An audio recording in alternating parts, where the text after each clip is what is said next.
आप लोग से मेरा एक प्रश्न है, दुनिया में कितने तरह के लोग होते हैं? बोलो, तुम बोलो, कोई बताओ दुनिया में कितने तरह के लोग होते हैं? इसमें राजपंचाध्याय में तो आया है 4 प्रकार के लोग होते हैं। अच्छा, कौन कौन से?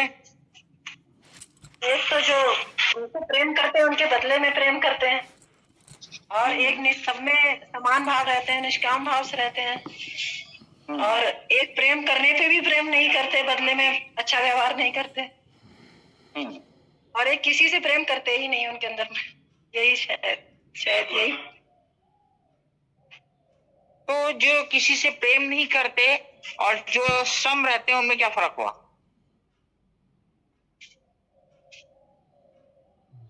सम रहते हैं तो भाई वो सब में भगवत दर्शन करते होंगे शायद, इसलिए अच्छा। सम रहते हैं।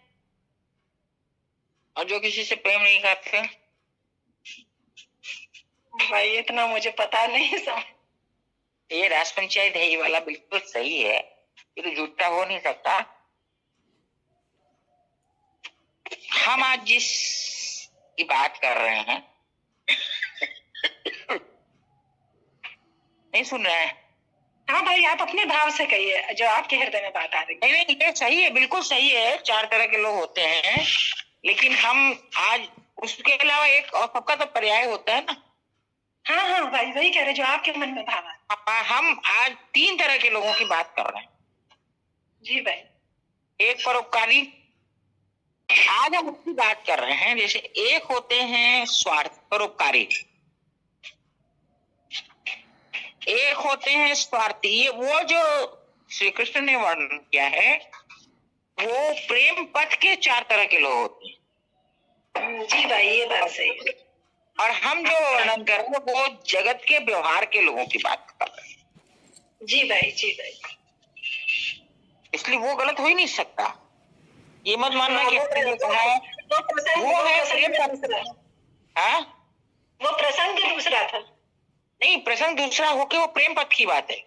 हाँ हाँ। और ये जगत के व्यवहार में एक होते हैं स्वार्थी, एक होते हैं निस्वार्थ सेवा करने वाले जी, और एक सबको कांटा बोने वाले। और कोई है तुम्हारी नजर में तो बताओ। परोपकारी, कुछ लोग सम रहने वाले भी होंगे, इसमें भी होंगे। होगा ना। परोपकारी, परोपकारी, परोपकारी, स्वार्थी, सम रहने वाले, और एक कढ़ी बिगाड़ने वाले। मतलब किसी की उन्नति देखे तो जल गए, किसी का काम बन रहा है तो उसको बिगाड़ दिए। ये 4 तरह के लोग होते हैं। तुम किसको सबसे बढ़िया मानती हो? भाई परोपकारी। हमारे हिसाब से चारों बढ़िया है। हाँ सर, भी अपनी जगह। परोपकारी परोपकार करता है, बहुत बढ़िया। स्वार्थी अगर अपना स्वार्थ न वो करे तो हमें पता कैसे चले? ये बता। सम रहने वाले की दृष्टि में खाली प्रभु है, उससे कोई मतलब ही नहीं है। अब जो कड़ी बिगाड़ है, हम कहते हैं वो सबसे बढ़िया है। चौक गई। अब कड़ी बिगाड़ सबसे अच्छा क्यों है, हम बताएं। हम कुछ कर रहे हैं, उसने हमको हमारा काम बिगाड़ दिया जी। अब उससे मेरा मोह नहीं होगा ना। सही बात है, उससे भी शिक्षा लेनी चाहिए हमको। बहुत बड़ी शिक्षा मिलती है। जी भाई। अब वो हमारे हर काम में रोड़ा अटकाता है, हम उससे बच कर चलेंगे ना। सही बात। अब उसको देखने की भी दृष्टि हमारी अलग अलग होती है।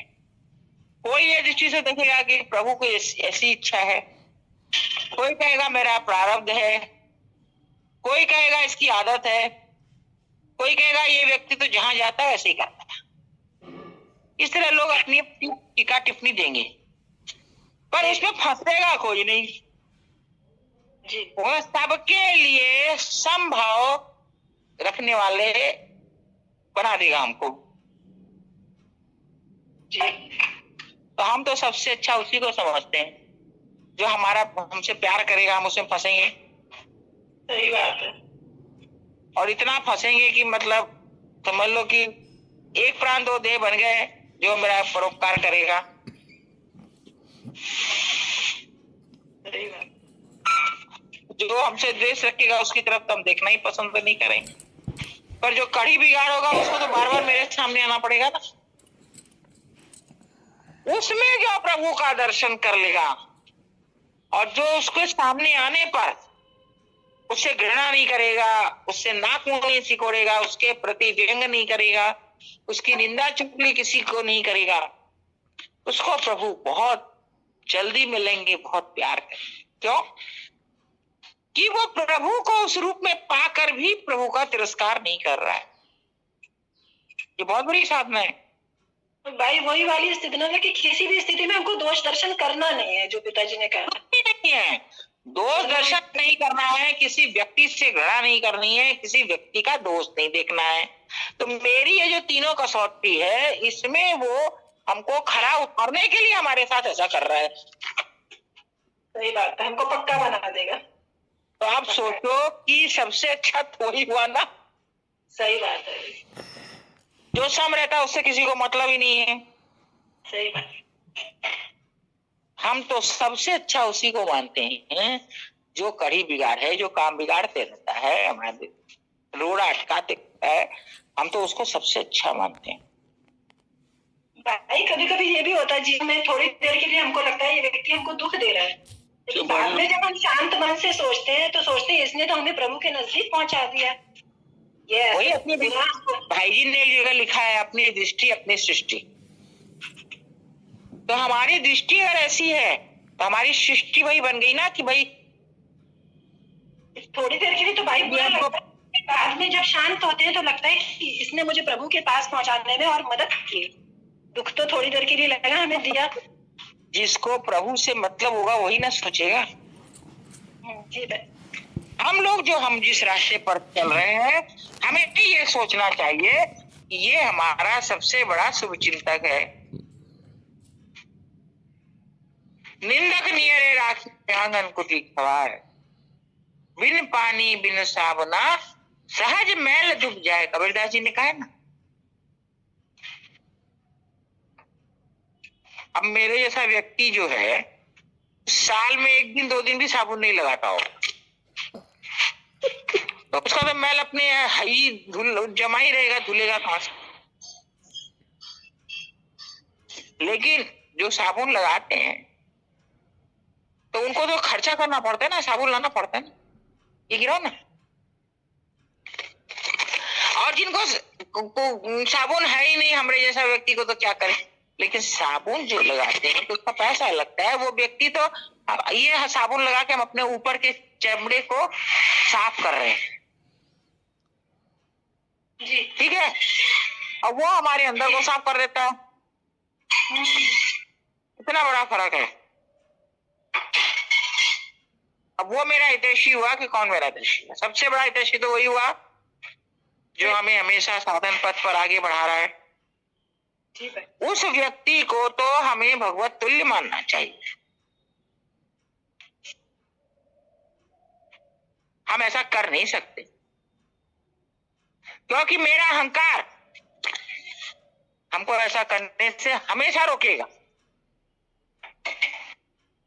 अरे वाह, क्यों हम गिरे, क्यों हम उसकी सुने? बोलता है तो क्या हमको जवाब देना नहीं आता? क्या हम उससे कम है? उसको क्या है जो हमारे ऐसे करता रहता है? हमसे क्यों ऐसा करता है? तो क्या अधिकार है हमको बोलने का? 50 तरह की बातें मन में आएंगी, उससे भिड़ पड़ेंगे। हमारे जीवन में ऐसे लोगों का संग ज्यादा होता है, इसीलिए हम इस पॉइंट को ज्यादा पकड़ रखे हैं कि मेरे जीवन में ऐसे लोगों की तादाद ज्यादा आती है सामने। और जो हाँ जी करने वाले हैं वो मेरे पतन का कारण है। इस तरह हमारी दृष्टि कभी नहीं जाती। हाँ जी करेगा वो मेरा पतन करेगा। अब तुम बोलोगे कैसे पतन करेगा, तो हम बताते हैं। जो हाजी हाजी करेगा, हमें गर्व होगा कि हमने यहाँ बहुत अच्छा काम किया। उस व्यक्ति में मेरा मन फंसेगा, और फिर उससे अपनी प्रशंसा सुनकर हम 10 आदमी को अपनी प्रशंसा करेंगे कि वो हमको ऐसा बोल रहा था, हो सकता है हमने ऐसा किया हो। मन में तो है ही कि हाँ हमने तो किया ही है, मेरे अहंकार का पोषण हो रहा है।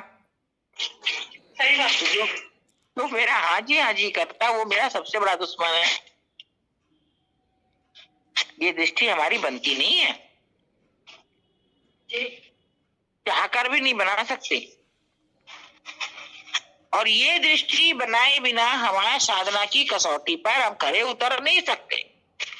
साधना की दृष्टि में हमें सबसे पहले यही सोचना होगा कि जो मेरा शुभ चिंतक है वो सबसे बड़ा वही है जो हमारे अवगुण हमें दिखाता है, हमारे बने काम बिगाड़ता है। अरे वो हमें कसौटी पर कस रहा है कि हम तुम्हारा काम बिगाड़ रहे हैं, तुम किस आधार से अपना काम पूरा करोगे?